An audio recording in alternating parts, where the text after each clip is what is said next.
Alright, motherfuckers, you know what time it is. You know what time it is. Post his motherfucking stats. Behemoths all day. If you don't know, PHMS is the acronym for post his motherfucking stats. It's a phrase I coined because of Zoe's response to Bleacher Report 2 years ago when he told them after the bubble to make sure they post this shit next year. And we stay on their bumper making sure they post this stats every motherfucking year. Not just them, but every other motherfucker out there to be posting stats of other players. We stay on their ass to make sure that they post this shit. So every time my man put up the stat line, we gotta make sure we tell him to post his motherfucking stats. Get used to that shit if you're on this channel. Anyway, like I told y'all, I was gonna bring y'all analysis, but since it's no longer nighttime, I ain't gonna hide in the closet somewhere or something and do, blackout. Y'all just gonna get regular me in the robe. Gotta have an old man robe and shit going on here, and that's cool. I ain't even ate none yet. None y'all getting this raw dog this early morning. Pause.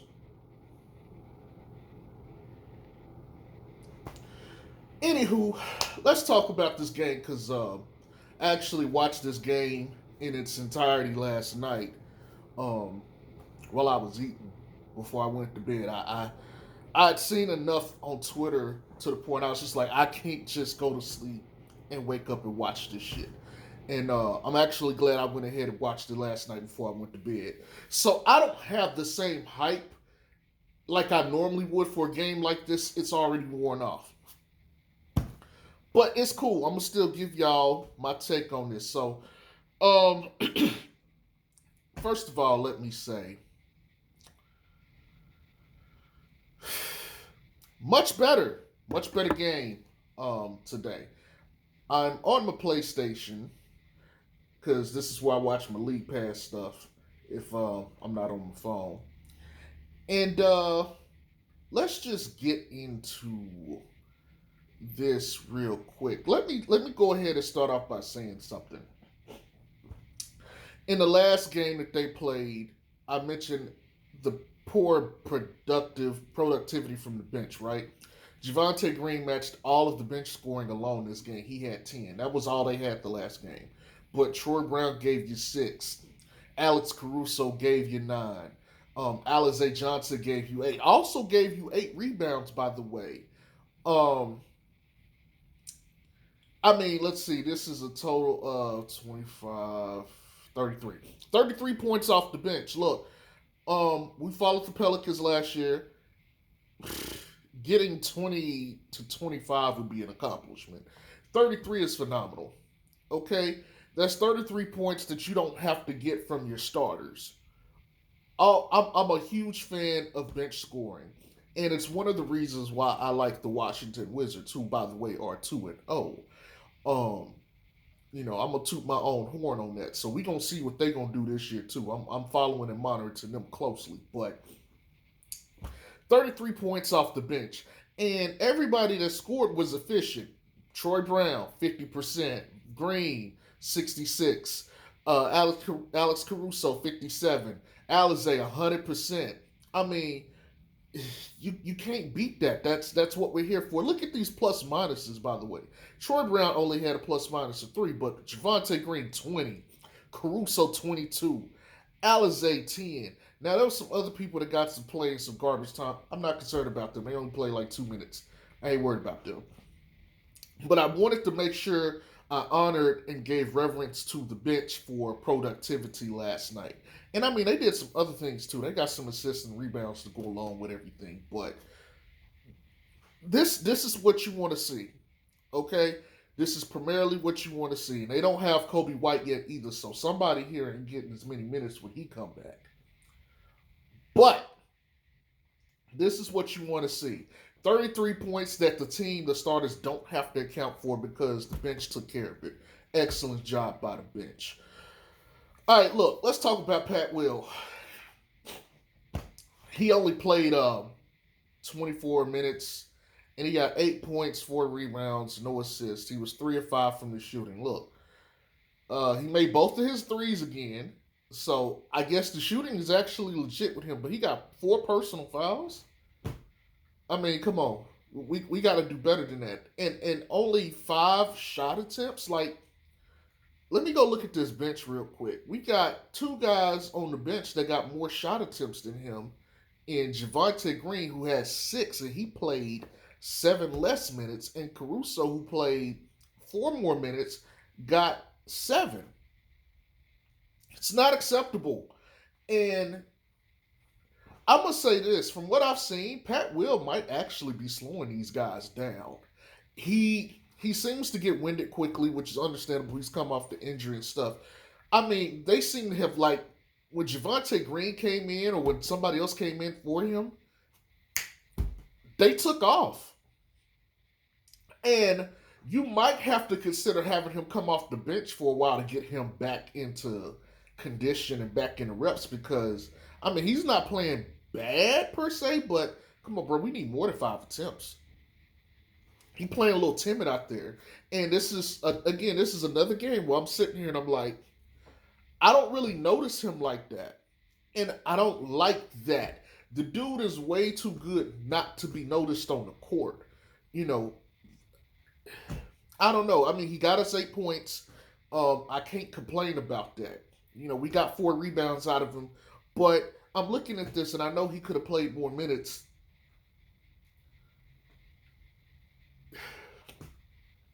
I need to see more from him. But understanding he just came off that injury, plus he had to show the injury. You know, you got to be fair about this. This is what his only 3rd game of stuff, and he's still getting acclimated. But my God, man. I mean, if Caruso's going to be playing starter minutes, you might as well start Caruso. Not really because you don't have a ball handler off the bench, but Pat Will, man, still very solid performance, 60% from the field. Uh, I just need more of him. I need to see more of him. And I hope that he ingratiates himself with these guys and doesn't think of himself as I'm the odd man out. And it probably don't help that everywhere online all we see is people just inserting Caruso with the other 4 and not Pat Will. Like, that reminds me of kind of how they low key did Lonzo in New Orleans, who can post this motherfucking stats, by the way. Suck my dick, New Orleans. Uh, but I don't like the shunning of Pat Will. He is the starter. He is the starter. He need to get that love too. And that's one place where I want to see Chicago in general do better. Like, y'all making these shirts and other stuff and don't include Pat Will. That's got to change. He was a -4 for the starters. He's the only one with a negative plus minus. Vooch. Vooch played 31 minutes. Look, Vooch had 10 points, 4 rebounds, 5 assists on 4 of 11 shooting.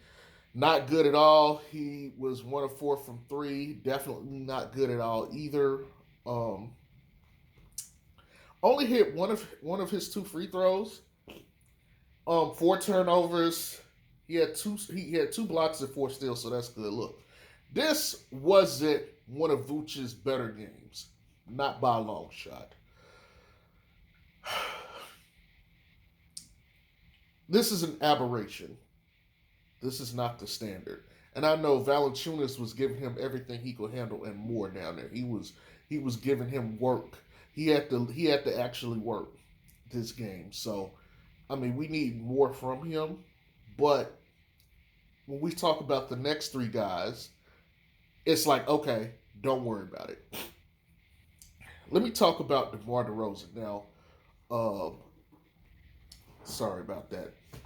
DeMar DeRozan was interesting. Like, the first quarter, he kind of carried. He's a plus 15 on the night. He had 1 turnover. He was 8 and 9 for free throw. He missed both of his threes. He shot 45% from the field. He was 9 of 20. He had 4 assists and 6 rebounds, but he had 26 points. And compared to the first game, I thought he kind of played more into the offense, but there was still a lot of that ISO one-on-one that I saw for him. But the difference is he was making the shots. And again, this goes back to what I was saying. the other day. Like, he got 9 of 20, so it's 45%. It's still not truly efficient the way I would like to see, but it's still efficient enough. But the point is, you got him he's making shots and he's getting to the free throw line. You can't knock him when he's scoring. When he's not scoring, he's a detriment because he really can't do anything else. He got 4 assists. Okay, Vooch had more assists. Zach had more assists. And Lonzo definitely had more assists. Remember, I made a video just the other day saying he's not who you thought he was. Look at him. Like, there's no passing here. This is straight buckets. He missed more shots than he made. Now, if you include free throws, different story.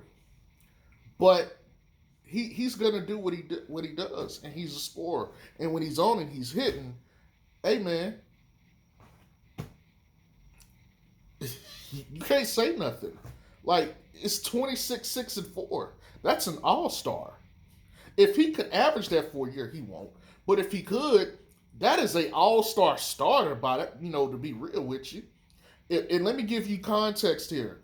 KD for his career is 27, 7, and 5. That's literally +1 in each of those 3 stats. 27, 7, and 5, 26, 6, and 4. Okay? Just KD can shoot from 3 and is way more efficient on less shot attempts. But the point is, that's an all-star level starter. Those are the kind of numbers you want to see. He only played 31 and a half, so. But +15, he had the highest plus minus out of all the starters.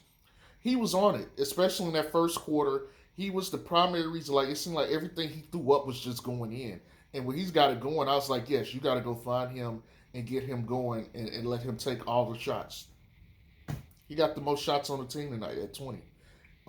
He had it going in the first quarter, but it seemed like he kind of cooled off after the first quarter, which is fine because the next guy got going. Zach Levine, okay. There was a stat that there was like only 2 other guys who started the first 2 games of the season for the Bulls with 30 points back to back. Zach Levine, 31 minutes and 31 minutes at 31 seconds, and he put up 32, 6 and 5 on 11 of 19 shooting, and 6 of 9 from 3 and 4 of 5 from free throw. I'm actually more pissed he missed that 1 free throw because he was sitting at 100%. That pissed me off. +7 for the game, but he got 6 turnovers. Look, them turnovers is terrible. But I do like the fact that he was looking to like throw people open and pass the ball to people. That's excellent from him. But look at this man. This man did not score the first 18 minutes of the game, and he had 20 points by halftime, like just off of pure scoring. Now, when you look at this, he didn't take a whole bunch more of shots to get, he didn't make much more after that. He only had 12 points the rest of the game. But for him to start off and miss every single shot, and he just come alive off of like a 3. I think DeMar DeRozan got the assist to him for that 3 in the second quarter. Once he hit that 3, it was just like, and he just touched the ball. He came down court. He was taking shots, and it was like, oh no. Oh no. Oh yes. Not like, oh no, don't take that shot. It's like, oh my God, if this shit go in, it's a wrap. And you can tell, this is one of the things I've liked about Zach since I saw him. His heat check is very quick. Like, he hits one, and then all of a sudden, it's a flurry of scoring, and it's just like, wow, how does he do it? And this is one of the issues I had with the Pelicans last year as far as like offensive scoring. B.I. is not Zach Levine. And Zach Levine is a different animal the way he scores and everything. But he's an athlete. I've always said athletes that can score, MJ is another example of that, prime example of that. But athletes that can score are premium. Like, those are the guys you want to have the ball because you just can't do shit with them, man. Look at this. 32, 6, and 5. 11 and 19 shooting. That's 57.9% or 58%. 6 of 9 threes? I mean, yes, the turnovers need to be addressed and stuff. Okay, got it, cool. But my God, in 3 quarters, he got you 32. Had he had a standard first quarter, he would have probably had 40, maybe even 45. That's the kind of pace he was on. That 1 quarter kind of just like, here we go.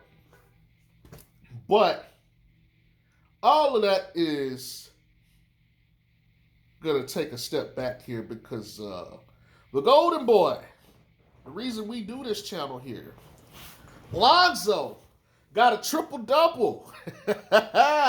Man said, hey, I'm feeling dangerous. I thought I'd drop a triple-double. And it's funny because I went and looked on his Instagram because every time he does something, Lonzo ain't slick. Every time he do something, go check his Instagram. Go check his Instagram stories if you have IG. He put the screenshot up of today was a good day by Ice Cube. You know, and I read that, I was like, this nigga here. And I was like, I knew it. It's like every time he has like a triple-double or he scores a lot of points, his IG gonna have some shit on it. It was a good day, Zoe. He played 35 minutes. He played the most of any of the other starters, which is kind of concerning considering they have a back-to-back tonight against Detroit. So I hope, he's not sluggish along with the rest of the guys. And in that vein, let me say this. Pat Will only playing 24 minutes tonight is a good thing. Because maybe you could use him more tonight and he won't be as fatigued as the others. Because it's only like half a quarter every quarter. But the rest of them played a little bit more, especially Lonzo. Lonzo played 35. But Lonzo put up 6 of 11. Very efficient. He hit 3 of 8 from 3. That's 37.5, which is pretty much what he averaged his first year in New Orleans from 3. And he went to the free throw line and he made both his free throws.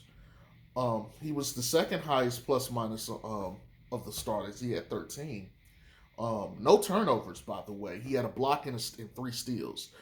And let me go ahead and read this rebounding breakdown. He was 2 offensive rebounds and 8 defensive rebounds. Very nice. Very nice from the point guard position. But look, I'm not going to get too much into, the numbers here. They're self-explanatory. The last assist he had was the roof blower because he got the one to Caruso and everybody stood up and was just shouting and cheering. It was like, yeah, this is a night. This is one to remember. They actually took away like 2 of his assists. He had 2 more assists that they took away. And I've noticed that with Zoe, they end up like taking away assists from him all the fucking time. His assist number should probably be higher. But he got the most rebounds of the starters. He's got the most assists. And he contributed 17 points. He wasn't the third guy, but he was the fulcrum of this team. Like, he brought the balance. Okay, Derozan is 6 and 4 as far as rebounds and assists. Zach Levine was 6 and 5, and Lonzo gave you a double-double. I mean, not a double-double, but he gave you 10 and 10. Let me do this real quick. So, because I want to look at what the Bruins backcourt alone put together. 32 and 17, that's 49. 16 rebounds and 15 assists. Again, 49, 16, and 15 from your backcourt. Fan-fucking-tastic. And again, I don't think you need Zoe to contribute a ton of points every game. What you need him to do is a very balanced stat, across the board. Get a stat line, very balanced. 3 steals, a block. Don't want to forget that. Definitely don't want to forget that. Very efficient shooting from 3. Well, I'm not going to say efficient, but average from 3. And he was efficient from field goal. Now, I did you guys a favor already. It normally takes to the next morning for them to update his stats or any player's stats. Zach Levine is averaging over 30 points a game right now. And I think he's averaging 5 and 5 um, for rebounds and assists as well.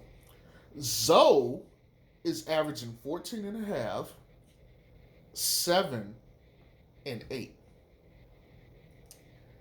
on 47% shooting. Now his 3-point percentage needs work because that first game wasn't that good.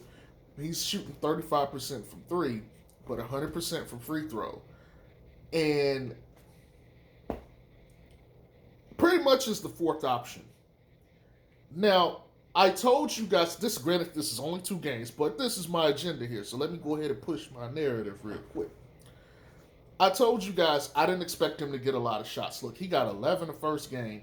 He got 11 this one. The difference is efficiency. It's just efficiency. And I thought this year he would just be more efficient. He made 6 shots. He's making the most shots he's made of his career so far at 5.5 a game. Okay? But the fact that he is making shots and he's efficient, his finishing at the rim is like 60% right now. And I went and noticed that they had a projections of what they thought he was going to put up this year. The projections was 15, 7, and 6. It's not bad. But he's giving you 14 and a half, 7 and 8 so far.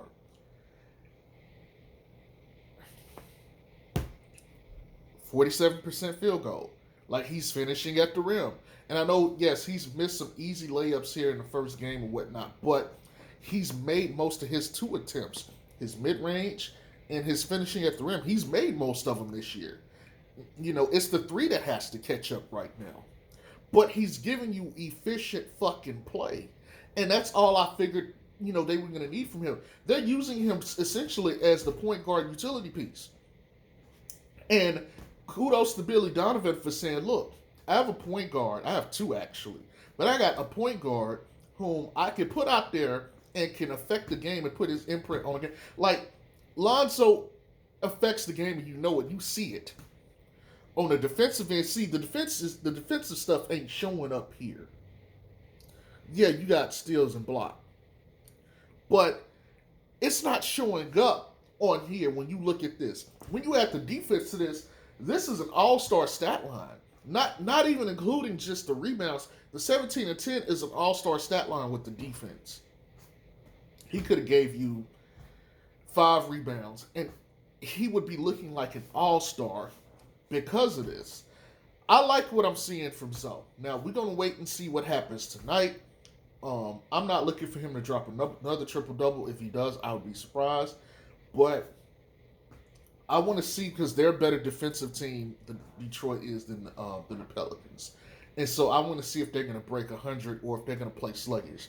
They played in Detroit the first night. Okay, cool. They're playing home. The energy at home is probably going to pick up this team.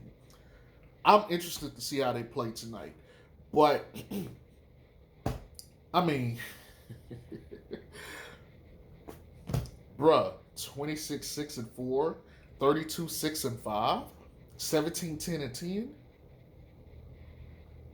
from your 1 through 3. Can I interest you in that? I mean, can I interest you in that? Bruh, like, see, I'm going to get a lot of flack for my takes on this channel. I am. But it's always right. It's always right. Now, look at this. Even if they, now you would say, okay, well, if they didn't have Derozan, it'd be harder for Zach Levine to score, probably. But Zach Levine don't look tired. Matter of fact, that was one of the things I noticed. I was like, no, all of them looked tired last night. I look gassed. They look exhausted trying to keep up with them. I even saw some of that with Detroit. Even though they were playing a little bit slower, they still looked a little gassed. I told you guys, I don't think teams are going to be ready to play this pace. I truly don't believe teams are going to be able to play this pace.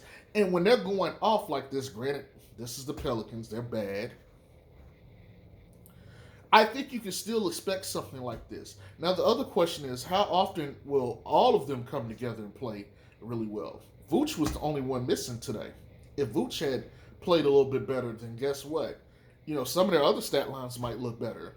But, I mean, how many games this year do you think all of them are actually going to be on at once? I say maybe 5 if you're lucky.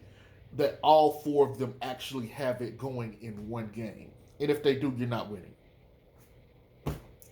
You're not winning. Um, but look, if this wasn't obvious, Vooch and DeMar are not the long-term players they want here. You eventually want just Zach, Zoe, and Pat Will. Pat Will has the most to do to come along with it, which is why I say they need one more guy in between the age of 20 and Zoe's 24, like someone around 22-ish who has experience in the league and can contribute to winning right away. They need that other guy because we're seeing how much damage is being dealt with the Bruins backcourt.